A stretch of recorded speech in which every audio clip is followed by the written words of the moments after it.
Welcome to the Unstoppable Freedom Podcast. I'm Jimmy Page. The Unstoppable Freedom Alliance is a growing movement across America that's fighting for freedom and the values and ideas that this country was founded on. Well, I'm super excited about our guest today, and you're going to be inspired by her. Let me tell you a little bit about LEAH as we get started. LEAH AMICO is a 3-time Olympic gold medalist with USA Softball. She is a 2-time world champion, a National Softball Hall of Fame inductee in 2009. You know, I think it's safe to say that she knows a thing or two about excellence. She knows a thing or two about sacrifice and hard work, and she knows a thing or two about winning. She's also a professional speaker. She serves as a college softball analyst with ESPN and Westwood One Sports. She's married to her husband, Tommy, for 23 years, and they have 3 boys together. LEAH, welcome to the Unstoppable Freedom Podcast. It's a pleasure to have you. Thanks. I'm so excited to be here chatting with you. You bet. So, you know, we always start the podcast with a simple question. So I'm gonna volley this to you. What do you love most about America and why? Oh, okay. Well, I have to say a couple of things because I think one thing is it's just too vast to say one thing. I think back to traveling around the entire United States. One, when I was with Team USA, and we did 3 different times we did tours over 30 cities around the whole country. And then Wow. since then, I've traveled. I think I've hit 48 states. I only have Alaska and Nebraska left. And I would say what I love about America, I think first, is just the beauty that we have in this country. You have a little bit of everything, and I've traveled the world, but I just come here and I think about our own country and how blessed we are, just the beauty that God has given us in this country. I think about that diversity. I love that about our country. The different places I've gone, I've been to places, the big cities and then the countryside and the lakes and all the different types of people I've met. At the heart of it is just meeting just wonderful, wonderful people. And then probably most of all, and I think this is the most important, especially for the days we're living in, is the idea of freedom. Truly being this country that is a light on a hill that stands because of what our founding fathers did to make us a free country. I feel like just through my experiences, that's something that is so, so important to me. That's amazing. You touched on things that not everyone touches on, the diversity, our beauty. Okay, so you mentioned 2 states that you have not been in. Alaska and Nebraska. What? What happened? I mean, I don't know how I did not get to Nebraska because they actually have good softball. So Come I'm on. thinking, how did softball never take me there? Alaska, I mean, that's a pretty good last state to visit, go on a cruise or Yeah. something. Softball wasn't really going to take me there, but everywhere Yeah. else, and honestly, the majority has been with softball. That's amazing. Nebraska. I'm sorry about all of our listeners who are from Nebraska. We're going to make it up to them for sure. Maybe we can get you to Nebraska now. There'll be a Yes. reason for that. One of the things that I love about what you're doing now, and we'll talk a little bit more about it, but that you're a professional speaker. That you have turned your life from lived experience, and you've turned it into messaging that benefits others. Tell us a little bit about that. After I retired, I was 29 years old. I was a mom of a 3-year-old, and I wanted to have more kids. And so my last Olympics in Athens, Greece, was 2004. So I ended up having, 2 more little boys. And so now they're 14, 16, and 20. But God really started placing on my heart this desire to speak. And I thought it was so weird because I personally was had all these excuses of why I couldn't. But I just couldn't get, let that feeling go. And so I just said, okay, God, I'll go wherever you'll send me. And through the years, again, he's taken me around this country. I've spoken in churches, I've spoken in high schools, I've spoken to businesses, I've spoken at softball events and everything in between. And I think the neatest thing is just, for me, at the heart of it, I love people and I love relating to people. And I look back and I think about myself when I was in junior high and, I had this basketball coach and we'd be on this bus and I'd be telling him these stories. And I think back to in a sense, that is something that God had created me a certain way and has now allowed me to be able to share my experiences traveling the world and winning gold medals and being, there's only 4 of us in the world in softball that have 3 Olympic gold medals. And so to be able to have that platform, but the best part is to share, hey, I have these gold medals, but the core characteristics and habits and routine that I did that made me an Olympic gold medalist is available to all of us. And I wasn't the, superstar. I had talent obviously, but I played with superstars that I could never be as fast as, I could never be as strong as. So it's those intangibles that I tell people that are a choice, and daily, habits and consistency. And that's, I think, what I love is to share and inspire and motivate to say, hey, if I have 3 gold medals, I was on the back of a cereal box, but I'm just, they featured me because I was more like Come the on. girl next door. My heart and passion when I share is to really try to bring out the best in other people. I love that. The greatness is within each one of us, right? It's not for the select few. In fact, greatness is really measured against your own potential, right? Yes. It's not necessarily measured against what other people are doing. So, you're on these teams with super talented people. You're one of them, and everybody has different levels of ability, different gifts and talents that make that team great. But what I love about what you focus on is what can you control? What are the things that you can control to make your contribution the very best it can be? Yeah, Yeah. I'm a big believer on that because I feel like, especially in the sport of softball, and I was thinking about this recently. When there is a struggle, when there's a trial, and in softball, offensively, it's always there. So it's like, what do I have to do to overcome that? What is going to be the adjustment? What choice am I going to make? What am I taking from my experiences now that can help me to move in a positive direction? And I have realized it's literally that has helped me in everyday life, raising my kids as a mom, or Yes. different experiences when I'm traveling, or just all different situations of I can complain, I can keep talking about the problem that happened that Yeah. does me no good, or I can say, what am I going to do about it? And so I am Yeah. very passionate about saying what is in my control and what do I need to do to move forward. Okay, so I needed you many years ago because I was a baseball player. I played basketball and baseball. I was a baseball player, and I couldn't hit a curveball. Okay, so I ran out of talent hitting the curveball, but I needed a coach to help me overcome that challenge. But anyway, I would have done I it. I would have done it. you would have helped me. See, I might have even played in the Olympics. I mean, come on. Well, tell me a little bit about, you don't just, you're not born with this mindset. You're not born with this championship mindset, with this ability to overcome obstacles. Tell us a little bit about your family growing up. Tell us a little bit about how that shaped your values. Yeah, I was the firstborn in my family, and my dad, he loved baseball, and he didn't have a ton of support from his father in terms of having those opportunities. And so, I was rambunctious. I was a 3-year-old riding down big, driveways with my tricycle. And so they saw that I was like athletic and a tomboy, and so they got me involved in soccer and softball at a young age. And I was very aggressive, which is funny because I love everyone, but I was very aggressive in soccer because I think I love to win more than even that.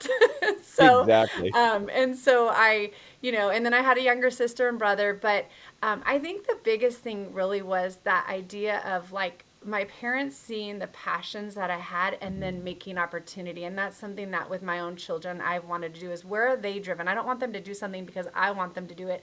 I want them to know God has placed desires in their heart and talents that he's given them. And I want to just support that. And that's what my parents did. And so, but obviously just the values of the importance of family and just the little things mattering. And all of that, was part of my upbringing. We didn't have a lot extra. I really appreciate just the hard work. I feel like to me that is at the core of everything I do is we didn't have what some other people had. But again, that wasn't something we complained about. We said, what do we have and how do we make the best of it? And so for me, I look back and I was like, I never felt like, oh, we went without with so much. But my parents were working 2 to 3 jobs just so I could play in my travel ball tournament, things like that. And so, I think it's amazing just kind of that core value of hard work pays off. There will be positive results. And for me, that foundation I believe was set in my home. It's great that it's interesting that your dad didn't grow up in an environment that necessarily taught him how to do that for you, but he immediately said, "Hey, I'm gonna see what God put into this to my daughter, and then draw it out." And he wasn't because a lot of parents live through their kids, right? I mean, a lot of times Yes. we'll live vicariously through our kids, and unfortunately, that puts a lot of pressure on them. So it's amazing that your father was able to overcome maybe the example that he had to set this example for you that then can be a legacy in your family's life as well. So tell us a little bit about softball. Obviously softball became really, really big. And I often said, I got to tell you this about the Olympics. I always told my kids, I will get a tattoo, but only if I compete in the Olympic Games, and I'll get the rings. Yes. Well, And most Olympians, I do not have that. I do not have any tattoos. But if I did get a tattoo, it would probably be a cross and the Olympic rings. That would you see, there probably you be go. it. You got to know what's important, right? I mean, that'd be something I'd have a hard time not bragging about. I got to tell you. So, well, tell us a little bit Yes. about softball, that journey from the early days, and then make the transition for when the Olympics became a legitimate opportunity for you. Yes. Yeah, so I did soccer and softball. Loved both of them. Played through junior high. We kind of tried club for both. Softball kind of opened up more doors. So eventually, like my time commitment ended up winning out to softball, and so played obviously in high school both sports. Was MVP of both softball and soccer league here in Southern California. But when I was 14 years old, I went to a travel ball tournament. It was nationals at the time. Only two teams from Southern California, which was the hotbed of softball, even qualified to go to nationals. And so here we were in Chattanooga, Tennessee. I was 14 years old. I was the winning pitcher. We won nationals, 52 teams from around the U.S. Our games highlights were on the news. I mean, I thought that was the coolest thing as a 14-year-old. Here I am watching myself getting a hit and pitching, Amazing. and so kind of write-ups in the newspaper. And I remember after we won that, just thinking, okay, I was after my freshman year, and I remember thinking, okay, there might be more here. And so my goal at that point, I would say, really began to earn a college scholarship. And I was the first one in my family to go to four-year college. I didn't have a ton of colleges that came after me, even though I was on these national championship teams. But I had the right college in Arizona that pursued me. And so they had just come off winning their first ever national championship the year prior to recruiting me. I went to the school on a recruiting trip, fell in love with it. So I had a few other options, Florida State, Long Beach State, but from Southern California, I wanted to stay kind of close. And so I got to Arizona, and I just remember thinking, this is it. Like, this is what it's all been for. And just to be able to get a scholarship, education paid. I loved this sport. I didn't even know what I wanted to study. I just wanted to play softball. And so, That's and great. that was everything, and I loved it. I was a really good student as well, but again, I just didn't know after softball what I wanted. And so it was my freshman year. We get to the Women's College World Series. I pitched that year somewhat, and then I was also the designated player, so I hit when I was not pitching. So we get to the World Series. Our other star pitcher, All-American, led us the whole way in the circle, so I was the hitter. But I got the only hit in the championship game off Elisa Fernandez. We end up winning 1-0. We had a girl get on an air, and I hit her in. And I was 18 years old, and the game's on TV, and I think, oh, it doesn't get better than this. This is it. And Yeah. it was only a month or two after that where they said softball has been added to the Olympic family in 3 years. Softball is going to be an official Olympic sport. And So as wait a an minute, wait a eight, minute. Let me yeah, interrupt. Wait. So it wasn't at that time even an Olympic sport. This is a no, brand. Oh my gosh. So it's like a convergence of the perfect opportunity. Where uh, you're in the right place at the right time, at the yes. right level. That's amazing. Well, that's what it was. Exactly that. There were these women who had been playing for USA softball for years. They would go to world championships, they would go to Pan American championships, they would go to international games, but there was not the Olympic family yet. And so I was 18, and I just will never forget thinking, I am going to be on that team. That's it. And I'm just a Amazing. big believer in you have to believe you're capable in order to reach a level. I mean, I'm hard on myself, but I still believed I can be there. I can make that. And so that kind of became my goal. And so I was 21 years old. I was one of the younger athletes. We had three in college. We had an 18-year-old high school senior, and we had all the way up until 34 years old when the final 15 the names and the roster came out that were picked for the first ever Olympic team. Wow. I mean, I didn't know that about the story, and that's it. So it's pretty exciting to be the first at something, and I Yes. think so. So when that came out and you said, "Man, I'm going for that," and then you got selected for the team. So now this is an elite selection, right? First team ever. It's kind of like the dream team in basketball. It's like, hey, there's something special about this team. So how, what was it like to represent America in the sport that you loved? Oh, it was the greatest honor. Growing up, I represented an all-star with my little team, and then I went to nationals and kind of the team from Southern Cal, and then college. And like to me, I thought, oh, this is the best. Like on the national stage, my collegiate, my university is who I'm representing. But it is a whole nother level when it's the Mm. country, when it's the United States of America. I will tell you, traveling around prior to heading over to the Olympic Games, looking in the eyes of all these little girls, seeing all these families, people saying they're rooting for us, they're praying for us. I just took it all in because that to me, it is the ultimate experience again in sport to have that opportunity. I know some of these Major League Baseball players or different sports, they make millions and millions, but I will say there's something special about representing your country that is unlike anything else. And so when you go to these other countries and you're competing and you're seeing teams, you're seeing, different cultures, you're seeing different approaches to life. What were some of the things that you experienced in competing against teams from other countries that maybe even made you appreciate America more?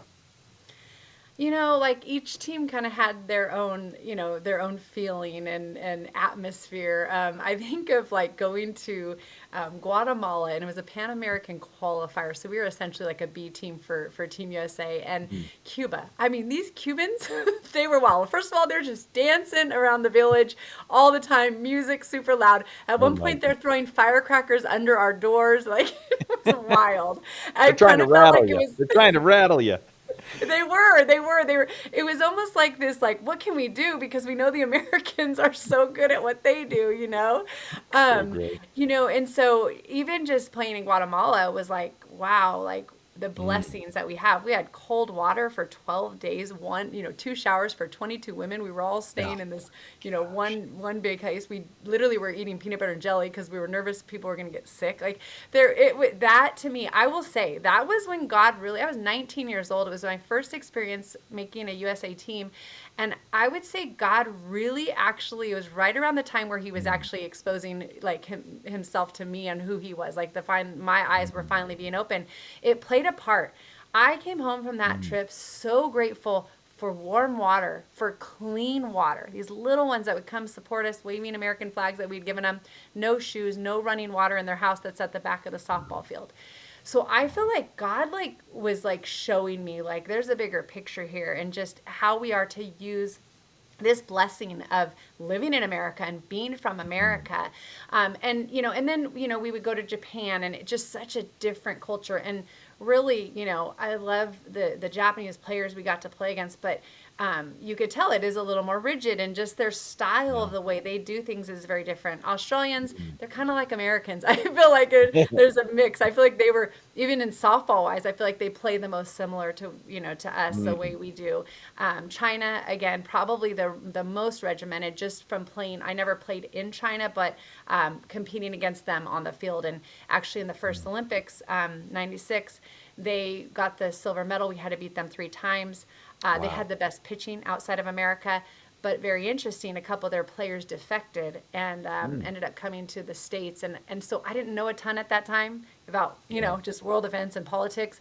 But it obviously made sense later that they just wanted some other opportunities. Yeah. Interesting. Have you been following the Olympic Games this year? The Winter I Games? have somewhat, yes. At night, I Yeah. try to watch different sports. It's interesting because there's so much politics involved in the Olympic Yes. Games.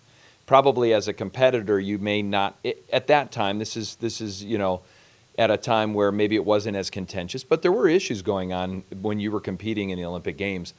Politics have become such a big part of this. Has that affected the way you watch the Olympic Games now? You know, yes and no. I think from a big picture, absolutely. But when I look at the athletes, I know Yeah. their mindset and I know they're there to Mm. do. And I think of the people and the competitors. And to me, that's what it's about to them. And I think it really has more to do with governments. I can Yeah. remember working with this group of Russian softball players years ago, and it was right after some issues had happened internationally. And I don't know if a flight had been down, and there was a lot of stuff in the news. And yet I saw these 12-year-old girls, 14-year-old girls, softball players, and I'm sitting here working with them on softball, the sweetest things, their sweetest faces, so excited to learn. And at that moment, God really impressed upon my heart how it's not the people. Same thing in Cuba. I was over in Cuba a couple years back, and they actually had this tornado that had come through just out of nowhere. It was something that was historical, hadn't happened. Roofs had caved in, and we went into this house of this family, and this man was showing us how the night before when it happened, their little 1 year old was on a bed, and he immediately pulled him off the bed, and not even a minute later, the ceiling came crashing down. Wow. So we asked a couple of us that were there together, can we pray for you? We prayed for this family. I'll never forget. Right after that, he said, you know what? He said, they tell us the Americans are bad people. I don't believe that anymore. And in that moment, I realized, wow, like it really is more from the top what's being fed. But when you get to the Yeah. level, and so when you say that about the Olympics, ultimately, I Mhm. know at the heart of these athletes, they're wanting to go and do what's right for the world, for peace, for, being able to, everybody allowed to use their talents and show how great they are. Yeah. It's amazing. I think you're exactly right. I think that the leadership of these countries is generally where a lot of those issues rest, and the everyday people are amazing. Yep. And I think one of the things that strikes me about competition and about sport in general, I spent a lot of time in my professional life with the Fellowship of Christian Athletes, ministering to the heart and soul of coaches and athletes. And Yep. one thing that we always said was sport transcends just about everything else. It transcends race and gender. It transcends politics and national, all of those things, right? So I do think that's what makes the politics surrounding the game so challenging, because as someone who loves sport, as someone who sees it as an opportunity to bring faith, to introduce people to life in Christ, and the freedom in Christ. That's the thing that motivates us. Do you get that same feeling? I know faith became important to you. You said maybe in your late teens. Yeah, it was, and it was just before I was getting into the softball process with USA Softball, and I think God purposely, well, I'm sure He was trying to get a hold of me before that too, but Yeah. and it does matter, and I feel like for me, going back to the Olympic Games, some of my best experiences were they had what they called the religious center, and so you go in and there's all these different rooms with different religions, right? And I would go and I'd meet and literally to be praying at the Olympic Games with athletes and people on staff from Africa, from, different parts of Europe and from Canada. I just will never forget that, because in the midst of all of us competing and training, God was bringing His children together. And I remember hearing, somebody from Africa and just the different way that they prayed, and thinking, this is what heaven's going to be like. This is so Yeah. beautiful because it's so much bigger and it's eternal, and this is just a glimpse of how God is going to bring people from all nations and tribes. Yes. You mentioned an important word earlier. You said that when you experienced other areas of the world, that you increased in gratitude. It made you more grateful. It made you understand the blessings that we probably have here in America that a lot of countries don't. I think when you experience athletes who defect, who have gotten to the point where they're willing to leave everything that they've known. They're willing to leave their homes. They're willing to leave their families. They're willing to leave everything. It gets your attention, doesn't it? Like, what is the environment there that is so challenging or egregious, and what makes it so attractive about America? Because you hear this about everybody. Anyone who travels internationally says when they come back to America, they're so grateful. They're so thankful. And I think that is seen in folks from all around the world. Hey, what is it about freedom that's so attractive? I think it's the idea to be who you feel like God's called you to be. From the little that I know about some places, a lot of, I think of from what I've heard from some Chinese athletes or even maybe some Japanese, it's like when they find that your skill set is there, it's like you're going in that path. You don't get to veer off. And, obviously myself, we know in America, you could have all the talent in the world, but if you don't want to do it, you're not Yeah. going to be forced into it. But in some places, they really are forced into it. And so I think it's this idea of really just being able to choose for yourself. And you think about a family and a parent and the pressure that some people feel because they feel like they have to live up to the expectation of their parents. Well, if you have that in an entire culture, you think about how much bondage that can really place people in. And so for me personally, I feel like that is a big root of it, because this idea to have the freedom to thrive and to really just express yourself. You might be good at one thing, but you love something else. And I was just felt blessed. And I feel like the reason I became an Olympian was because not only I had the talent, but more than that, I had a passion and a drive to love that sport. And then I had coaches. I have obviously my family behind me, but then I had coaches who allowed me to just be in this amazing experience. Because I will tell you, that's one other thing I will say. Let's say you do love the sport, and let's say you do want to be your best, but let's say you have even a coach that is almost more like a dictator. And I had one coach at a pretty high level that made my experience pretty miserable, that did start to take, even though I was one of the best, the love a little bit away from me. And it's because of the environment I was in. And so I think Yeah. at the heart of it, what is the environment? Do we have healthy environment that our worth and value is not from what we do, but who we are and who God says we are? And Yeah. so to me, I think that's all wrapped together in this idea of freedom. Freedom to just be who you are, to thrive, to go after the passions that are inside of you.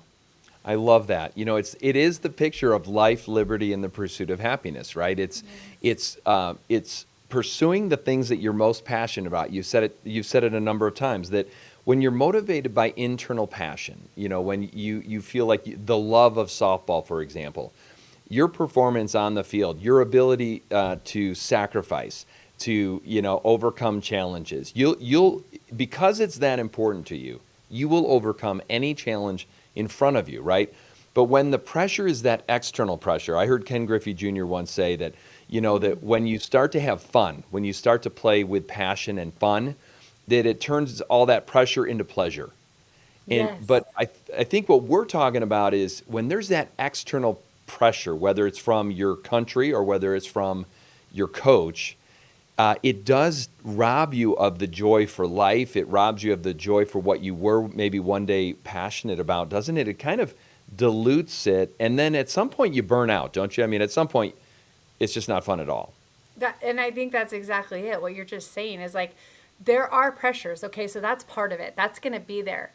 But like you just said, when it's the internal that's motivating you and you're doing it for the right reasons, and even for you, for the team, and even for your coach, but when it is that pressure of I have to live up and I'm trying to just please them, and is this enough?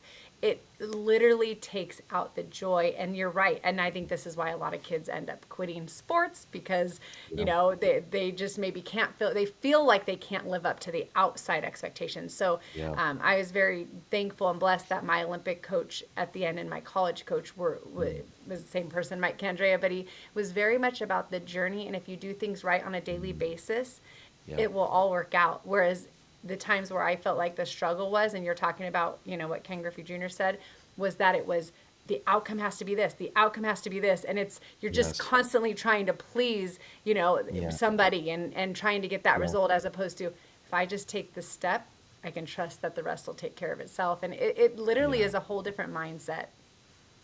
It's great. And Super Bowl champ and MVP Cooper Kupp just said that virtually the same thing. He quoted Proverbs where he said, that mankind, we have many plans in our heart, but in the end, it's God that orders our steps. And I think it's a beautiful picture of take care of the process, leave the outcome, leave the result to God. And he said this, when you do that, when you leave the outcome to God and you take care of everything else, then you can play with incredible freedom, because now you're not playing to please someone else. You're just fulfilling your greatest talent. You're performing at your highest level, and there's something beautiful about having the freedom to be able to do that, where you're not tied to someone else's expectations or external pressure, but you can fulfill your potential and compete in freedom. And that's something I kind of learned later in my career, and I think very few people ever get to that point. But when you do, it's a beautiful thing, and that's why you think of these athletes that are done after high school or after college, and they maybe never get to experience that. A number of athletes on the Olympic softball team this past summer, that's exactly, they learned to play in freedom, and they had those moments where it starts to creep back in, and they're like, nope, that's right. I'm playing for Christ. I'm playing for an Yeah. audience of one, and that allows it. And for me, I would journal and I would just give it back to God. I'd be like, Lord, Yeah. I know I'm here for you. Thank you for this talent. Today was a rough Right. day, but ultimately I'm giving it to you. And it helped me just to keep that perspective and to Yeah. truly just keep striving to play in that freedom. It's one of the reasons that I think religious freedom is so important to me, and I'm sure to you, because in many, many countries, they do not have religious freedom. They don't have freedom of speech. They don't have the ability to say anything negative about the leadership or the government that's in charge.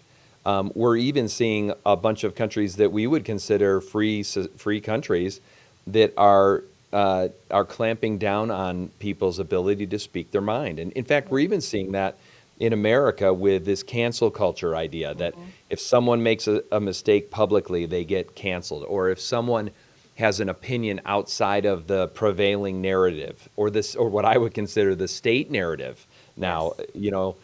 that it's being canceled, it's being silenced. And I think when you look at what's happening in America today and around the world, really, there seems to be this epic battle for freedom. When you look at what's happening in America, what are some of the things that concern you most? What are the areas that matter most to you? Well, I think, like you said, this freedom of speech, it really is this idea that you are only supposed to have one narrative. And if you have a different view, then you almost have to stay quiet. And that is causing everything in me to want to rise up and say, we need to be even louder. We need to Yes. be even louder as God's children, and knowing we are fighting for truth and righteousness, we have got to fight back. And I just pray for wisdom. I pray and I say, Lord, show me like when I need to hold my tongue and just pray, and show me other times where I need to keep marching forward and to encourage others to do the same. Because I also believe that staying too quiet has kind of allowed a lot of this to advance even more quickly. And so just being able to be honest and real and to have conversations. I think that's another thing that really causes me just concern, is that people cannot be on two different sides and just discuss it anymore. The idea Yeah. again is that one side has to be silenced and one view is acceptable.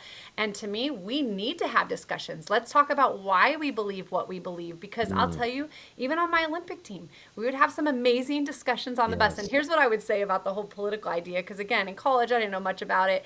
But I would say each Olympic, yeah, I was growing in knowledge and wisdom. But I also think on the Mm. world stage, things were heating up and they just kind of continued to Yeah. heat up more and more. And so we had a little more rambunctious conversations going back and forth. And one of the best parts was we had a couple teammates and myself that would get into it, and I would be on one side as a believer who, really was grounded on God's word and saw things from a biblical worldview. And then I had Mm. others who believed completely the opposite, very, secular worldview, and saw things completely from a different mindset. And we would have these talks back and forth. But the best part was at the end of our conversation, we loved each other, we treated each Yes. other with respect, and we were Yes. teammates unified. And that to Yeah. me is what I would pray would happen, because I think that's the only way you can move forward, obviously, as a society, as a country, because divided we will fall. Yeah. It's interesting. I think the truth always wants to surface, right? The more people try to silence someone's opinion, the more the louder you want to be, right? You said it. It almost makes you want to be louder, and it does make you want to be louder because we believe in the First Amendment. We believe that the freedom of speech to express yourself, even to express things that people don't like, even to express things that may be offensive to some, we have the right to do it. It doesn't make it right to do it, but you have the freedom to do it. And in the end, we believe that truth and righteousness will win, right? The best ideas are going to win. And also in the end, that respect is going to win. If we have these respectful conversations, one of the things about this free speech that's really troubling, right, is Joe Rogan's a perfect example of this. Yes. Here's a guy that has millions and millions of followers, and he brings on two world-renowned physicians, and he has two podcasts with these guys who are some of the most decorated, well-respected physicians in the world. Has honest conversations with them, and then there was a call to cancel him. Now he has a bunch of things in his past podcasts that were troublesome, right? that he has apologized for with respect to what I would consider really offensive racist comments. Now, Yes. he would maintain that he wasn't being racist, but he understands how inappropriate it was what he said, and he's apologized for that. But that's not why they want to silence him. They want to silence him. There are people calling for him to be silenced on Spotify because of what they're considering misinformation. So for me, we've got two world-renowned experts, and because though someone has decided that this is misinformation, now we want to cancel the voice of Joe Rogan. That's one of the things that's most troubling to me, is that you can be canceled. You can be removed from all platforms by big tech or big corporate entities. That was never a concern for any of us up until the last couple of years. Does that concern you? I mean, obviously you're in the public eye. Does that concern you at all? Yeah, what you're saying, I completely agree with you 100%. And I feel like we're in an information war, is what I feel Yeah. like. And I do feel like truth is being called lie and lies are being called truth. And that is where we need wisdom from God. But yes, I feel like it's this game of, trusting God to, again, give me wisdom on when I need to speak out, knowing full well that it is an unpopular, position, which I really believe the more we stand with God, more and more we're going to see that view sidelined and silenced. And, I kind of started feeling, just knowing how the Bible talks about in the end. And, you think, how can this many people be deceived? Obviously, the rapture happens. And now I was like, wow, like if you start silencing one Yes. side enough and it's never shown to this other side, then I could see how easily people are going to be deceived. It's almost like, Right. okay, they're in their own, echo chamber and they're Yeah. hearing their same thoughts. And as long as we keep them there, they'll never know what happened. And so, Yeah. I agree with you. I also know a doctor here, Dr. Brian Tyson, who with, Dr. Fareed has helped so many patients as well. And I've been thankful, and he would be considered misinformation, except all these people are being healed. So I think, we need to be wise even on who we go to for information. But those are my Yeah. same concerns that you mentioned. Yeah. It is amazing how if you say something over and over enough, people start to believe it as fact, and that's actually a psychological principle that if you repeat something, even if it's a lie, if you repeat it enough, often enough, and people hear it enough, they tend to accept it as truth. And I think that's what's happening now, is that, and that's one of my concerns about free speech and why we're fighting so hard to keep platforms open, is because if social media or if a tech platform can maintain a singular narrative and eliminate all debate, then eventually you are going to be able to dictate whatever that group of people does. But another area that I think is real concerning, and you've got a couple of teenagers. You're in California. You've got a couple of teenagers. You're in an environment that's what I would consider more extreme than many other states in the country. There is a big fight going on, I would say, in the school system. Help me, you're a mom, you've got kids in high school. Tell me about what you're experiencing there, some of the concerns you might see.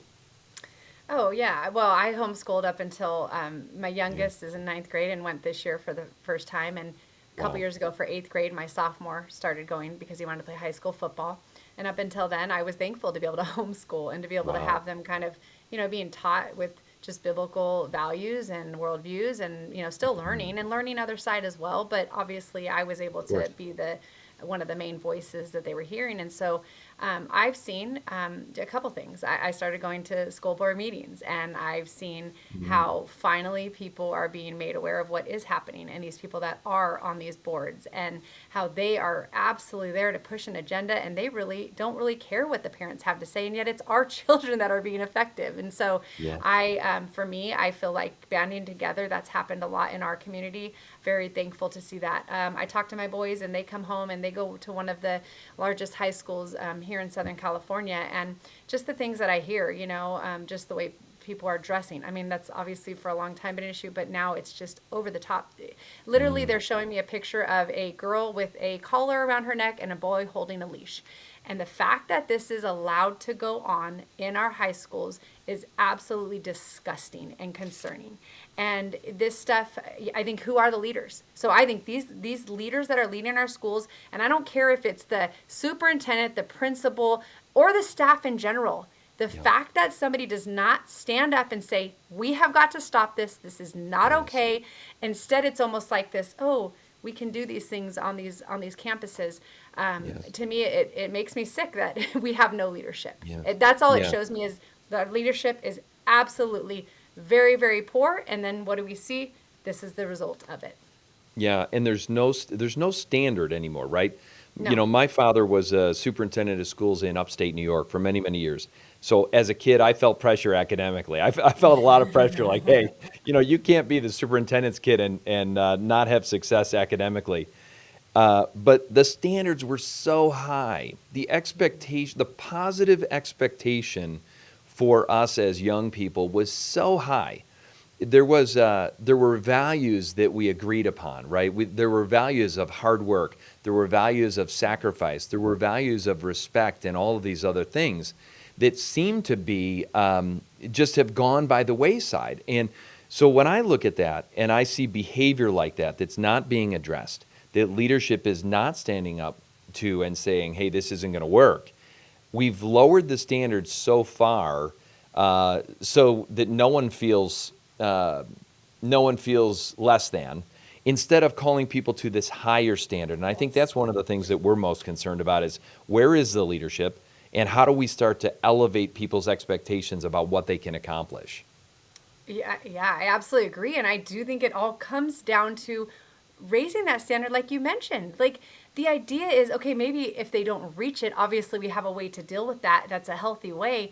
But that's why I became an Olympian, because I was able to be in environments where the expectation was up here and I just kept striving to be better and better and better than I thought I could be or would be, and ultimately reached these levels that I never even thought possible from a younger age. And so I agree. I really believe that needs to change again. Instead of us, like you said, we've lowered it and now there is no standard whatsoever. And I think kids are just confused and they're lost Yes. and and we've seen the results of it. It's actually caused so much more depression, anxiety, Yes. comparison, so many Yes. mental issues. So that Yeah. clearly was not the answer. I think we need to get back to raising that standard Yeah. and allowing people to thrive underneath it. Yeah, it's good. The other thing I was thinking too is you mentioned it is the leaders in our school districts, in some of our school districts at Yes. least, the Board of Education, the administration, they view parents as a kind of an unnecessary component of this thing. In fact, we've even heard politicians say that they don't think parents should have anything to do with the education of their children. That as soon as you walk John or Susie across the front door of that school, the parent has nothing else to say. We have no role to play. One of the things that we're fighting back for so much right now is this positive vision for that the parent is the primary educator, regardless of whether they're in a public or private school or they're in your home. The parent is the primary educator, and that we have authority over all of the decisions that are made around our kids. Yes. So we don't check our rights. They don't check their civil rights either when they cross that threshold. Um, as a parent, as a mom who's engaged, I mean, you've shown up to board meetings. Not everyone does that, but more and more people are showing up to these board meetings. Do you think that that's a practical way to bring change and to make a difference?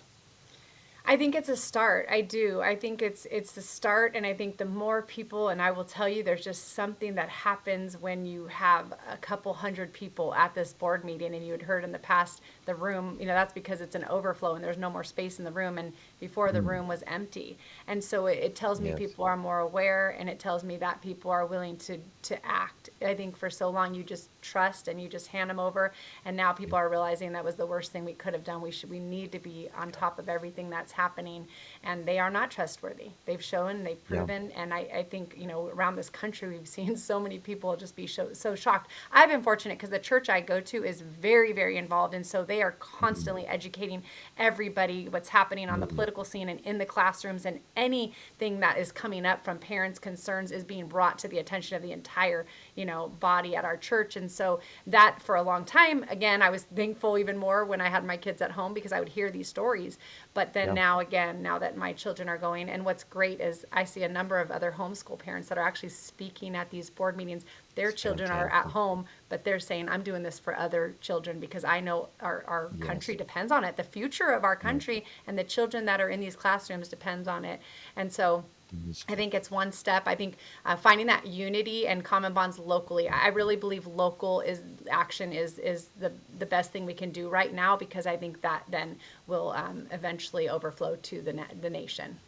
I think you're right. I think the this battle is won in local communities all across America. You Yes. said something that I'm really curious about, and I'm seeing this all across the country, but not in every church. But you said your church is very active in this space, that they are uncovering what's happening, and Yes. that they're taking an active role in what's happening in the educational system in your community. Now, there are people that think that the church doesn't have a role to play in the culture. I don't understand it. I think it's absolutely ridiculous. I don't think there's a single example of that you can pull from Scripture that would say, "Hey, don't be involved in the lives of your kid as soon as they go to school." Your church is very active. Tell me a little bit about that. What church do you go to, and what are they doing to educate the people in the pews? Yes, I go to Calvary Chapel, Chino Hills with Pastor Jack Hibbs, and Oh yeah. he is very connected with Tony Perkins, the Family Research Council. We have Charlie Kirk coming, next week. We've had a lot of people from Washington, D.C. come and speak. We have local people that are running for office that will come and speak.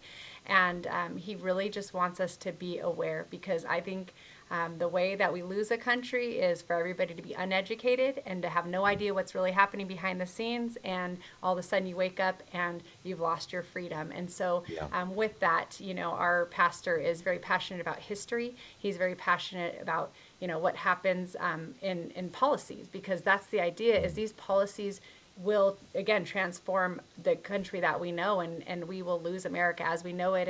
And so with that, I love how he tells us, and he says, hey, we didn't go looking for politics. The politics came into the church, in the sense the right to life, and for us to be able Yes. to fight for the unborn. And in the education system, what is being taught to our children when they are being exposed to things that can really harm their minds and ultimately their hearts and their spirits, and change who they are on the inside.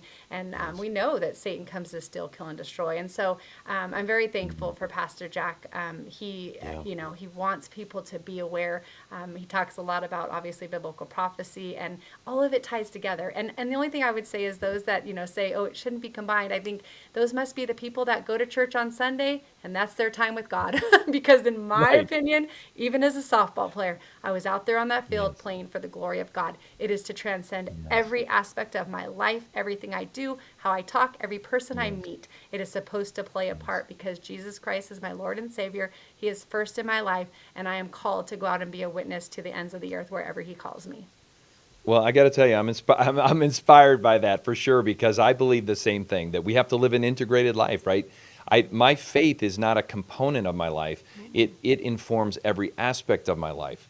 The things that I believe, the attitudes that I have towards others, the fact that I care about the things that are being taught to our kids. You exhibit incredible moral courage. You have a strength of you. We've talked a lot about these being Daniel days. These feel like Daniel days, where there is outside pressure on traditional values, on Christian values in particular. There's outside pressure that is creating a moment of choice, where you are going to be given this opportunity to choose whether you're going to be true to God, or whether you're going to be complacent and shrink back from those moments. And I think of Daniel, I think of Shadrach, Meshach, and Abednego, I think of Joseph, I think of Esther, I think of all these examples in the Bible where people stood up against the culture in the right way, in a winsome, attractional way. And in the end, when God delivered them through that, the answer wasn't, oh, these guys are so great, these men and women were so great. The answer was, that's the one true God. And isn't that the point of all of this, that I'm not living my life for me, I'm living my life for the kingdom of God. And Yes. so I think we're in those days where you have to take a stand, don't you think? I really do, and I think we've been seeing it happen and happen. I felt like that a number of years ago. Obviously, the fight for marriage and just these, big things culturally. And I've seen how the enemy wants to use it even for our kids. Because again, being here in Southern California with my boys, I see how like I'm teaching them God's word, and they've grown up in it, and all of a sudden they go to school for this 1 or 2 years only even, and I start to Yes. hear when they come home these lies that they're kind of being told. And so, yes, I'm doing it for God's kingdom first and foremost. Doing it for my children and their future, and if God does not come back, for their children, their grandchildren, and just this idea of really, I think we are living in the times where there is just no more, lukewarm Christianity. Not that God says He'll spit you out of His mouth if you're Right. lukewarm, but in general, I think that you've started to see the sides being chosen, and depending, you could call yourself a Christian all day long, but when you start to speak about what your views and beliefs are, and when it lines up perfectly with the culture, and personally, I have felt like I've seen even some really strong Christian leaders in the past through the years that, I even, had learned a lot from, but I see them start to follow the culture a little bit, and I start to say, okay, Lord, nope, I am seeking you and you above all else. Like, this stand is important to take, and I'm willing to take it. Yeah. And I think what's most encouraging to me is to see people who have large platforms, who have big influence, who are willing to sacrifice, who are willing to pick a prize and then pay the price. That there is going to be a cost. Just like in your career as a softball player, there was a prize that you were pursuing, and you decided you were going to pay the price. You were willing to pay the price and sacrifice for that. I feel like we're in that same place now for our values, our beliefs, and for freedom in America. I do too, and I think what's happened when I look at this is how many people have been silenced because of maybe the company they work for. They might have these same views and values and want to say it, but they don't, for fear of them losing their job and losing their livelihood and not being able to provide for their family. And so Yeah. I kind of just fall into that category of, okay, Lord, do not allow me to work in any environment that's going to keep me silenced, because God, this Yes. is so big. And at the end of the day, and if we look back in history and, we're still here 40 years from now, I want to Yeah. be able to say that I stood up and I spoke up, because I get those Yeah. messages, people thanking me and people, saying, Yes. I'm so glad that you share that. I agree, but they're not able to maybe say it, or they don't feel Yeah. confident enough to say it. And so I was encouraged when I saw you and what you were, standing for, and just going full board ahead, because I really, really believe that God honors that. Like you just mentioned, these heroes of the faith that we look at, and I can't imagine in that time just everything they had against them and the pressure, but they chose the call that God gave them, and Yes. they stood firm until the end. Yeah, and they walked in a sense of confidence. I would say humble confidence, like Yes. with the certainty and the goodness and the power of God. And I feel like that is a differentiator, right? So to a person of faith, the differentiator for us is we can walk in humble confidence, a Yes. certainty in the moral conviction that we have. And I love that because now I don't have to be afraid. And I think one of the things that I've seen so much over the last 2 years is this overwhelming fear. And, I think leadership, politicians, they can peddle in fear because fear allows people to be more easily controlled. Yes. But with God, God says, don't be afraid. In fact, He says just the opposite of that. 365 times He'll address this idea of fear. Be strong and courageous. Don't be afraid, for the Lord your God is with you wherever you go. That confidence should embolden us to live without fear, right? Faith overcomes fear. And you've probably talked about this as well, that faith and fear are they're friends. They're opposite sides of the same coin, right? They both Yes. believe something about the future that hasn't happened. Faith believes that the future is in God's hand and it's going to be better, right? That no matter Yes. how hard things are, that the best is yet to come. Whereas fear dreads the future. It has a, Yes. a negative impression that things are going to be worse. As a believer, we do not have the luxury to wallow or live in fear. We have to choose faith and then rely on God to give us the confidence that we need to stand. Yes, yes, I absolutely agree. I feel like when the pandemic first hit, that was like this overwhelming feeling was for me to be able to share a little bit on social media to like bring this hope and this encouragement in this time where immediately everybody was Yes. gripped in fear. And granted, we didn't know exactly what was going on, and then not long after that started saying, okay, there's more to this that's going on. And then it was just this idea again of just continuing to want to point people to God, and so they can have that faith. But I'll tell you, I see so many people, and so my thing was like to go out and to live life and to be this example. Yes. And then I would get messages from some people, and they'd be like, I don't know, you probably shouldn't be around people, and you probably shouldn't be doing this and that. And I'm thinking, man, people really are willing to give up living because fear is so powerful. And then you're right, the politicians now have control. And you've seen how my thought at the time was, well, how long? But I think now it shows it doesn't matter how long. It could be for the rest of people's lives. They're willing to be, enslaved in some ways, because if it makes them feel safe. And so Yes. I love that we have our God, like you just mentioned, Yes. that tells us do not fear, and He is with us, and we can take on anything. And at the end of the day, I'm Yeah. like, Lord, my life is yours. Just Yes. take me, use me, and when you're done, I'll see you. Yes. Yes.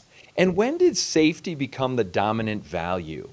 I mean, I'm not opposed to safety, but Yes. but I'd much rather live fully alive. Me You've too. heard the quote, the glory of God is man and woman fully alive. And I don't think that I can fully express who I am in Christ unless I'm living kind of that fearless life, not No, reckless, but fearless. exactly. And Yes. I remember early on in the pandemic too. We were in probably 2 months, and we were doing what everyone else was doing, washing everything in sight, keeping everybody away from everybody. And then at some point, you realize, hey, this can't be right. And the negative effects of the isolation, and Yes. the mandates, and the lockdowns, and the masks, and the social distancing, and all the rest of this stuff is devastating on the world. I mean, on the world stage, the poverty, the despair, the depression, we're seeing it in teen suicides. We're seeing unbelievable destruction. I think people are waking up, but I woke up about 6 weeks in and I said, I'm done with this. Me I'm too. not going to, I'm not going to live my life like this. I didn't wear a mask since then. Number one, because logic and common sense would tell you that that probably wasn't going to do anything. And now we know that it wasn't Yes. indeed. But I decided early on I'm not going to let fear dictate my life. I'm going to live fully, and I'm going to live with freedom. I'm not going to be reckless, but I'm going to live with freedom. The only time I wore a mask was to get on and off a plane, which of course you had to do. And so that's why we're fighting so hard now against mandates in favor of individual choice. If you want to wear a mask, if you want to be vaccinated, if you want to take other actions to protect your health, by all means. I know many, many people who make those decisions, and I absolutely love and respect those decisions, 100%. I'm fighting as much for their freedom to choose that Yes. as I am for people to freely choose not to do those things. Yes, I agree 100%. I remember a few months back, I'm in Southern California, and there was a little period of time before they tried to come back and force everybody into masks again, which I've seen in our area. People have not gone for, there's some, again, it's their choice. But I remember going to a mall, and it was at a time where there was not a mandate at the time inside. And I saw, some people wearing them and a lot of people without them. And I remember thinking, this is exactly what it should be. It should be people are Yes. choosing. And then a lot of people felt like, oh, shoot, the mandate came back. I can't. Well, I've traveled too much. I've seen, no, you go to this other place and there are no masks anywhere. So it is Yeah. all about control. It has nothing to do with safety and health. And I feel the same. I only wear it when I'm forced to on a plane. Yes. And I don't like being treated like I'm sick. I think that's another thing Yes. that frustrates me. And I also see it with our children. My kids go to school now, and because they're in school, they have to wear these masks. And I try to encourage them. I say, I would like for you not to wear it. I would like for you to stand up if other kids are, because to Yes. me, I don't see this ending. I feel like it's never going to end on the planes. It's probably not going to, Yes. they're trying to not allow it to end in the classrooms. And to me, again, Yep. where does it stop? If we continue to sit back, it never will. So right now is the time to stand up, speak up, and we need to stop Yes. these mandates.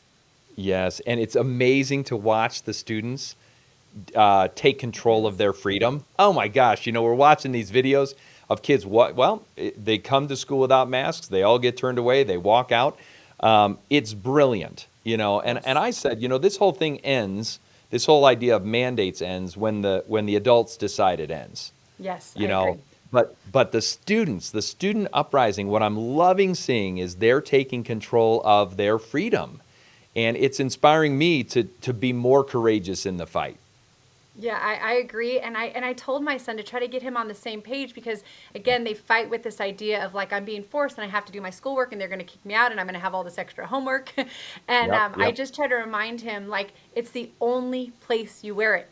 You know you don't wear a mask anywhere else, so therefore it's pointless and you shouldn't be wearing it, and it kind of just helps them Yes. like process what's really taking place as Yes. well. Yeah, and there's a lot of pressure on our teenagers, right? I mean, there's a lot of pressure, but I do think there's something that when you stand up for something, for a strong moral conviction, for what's right, it emboldens you to be willing to stand alone if you have to for other reasons.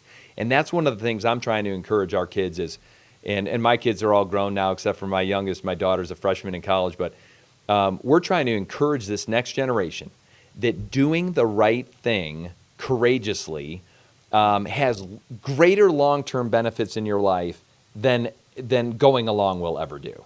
So it's a great ride, isn't it? Especially challenging as a parent.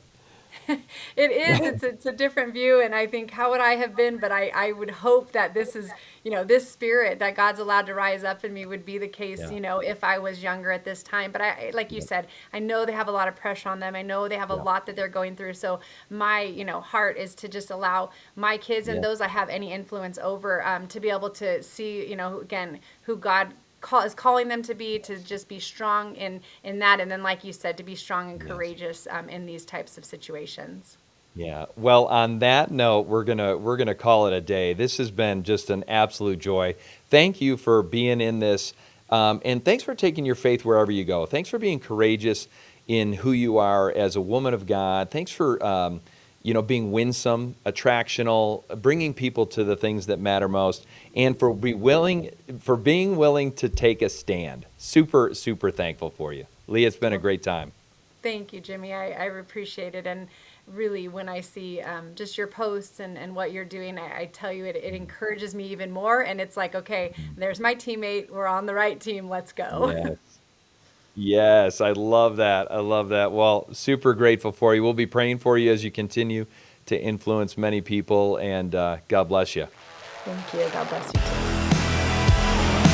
Okay, so Frank is going to end the recording, I'm hoping.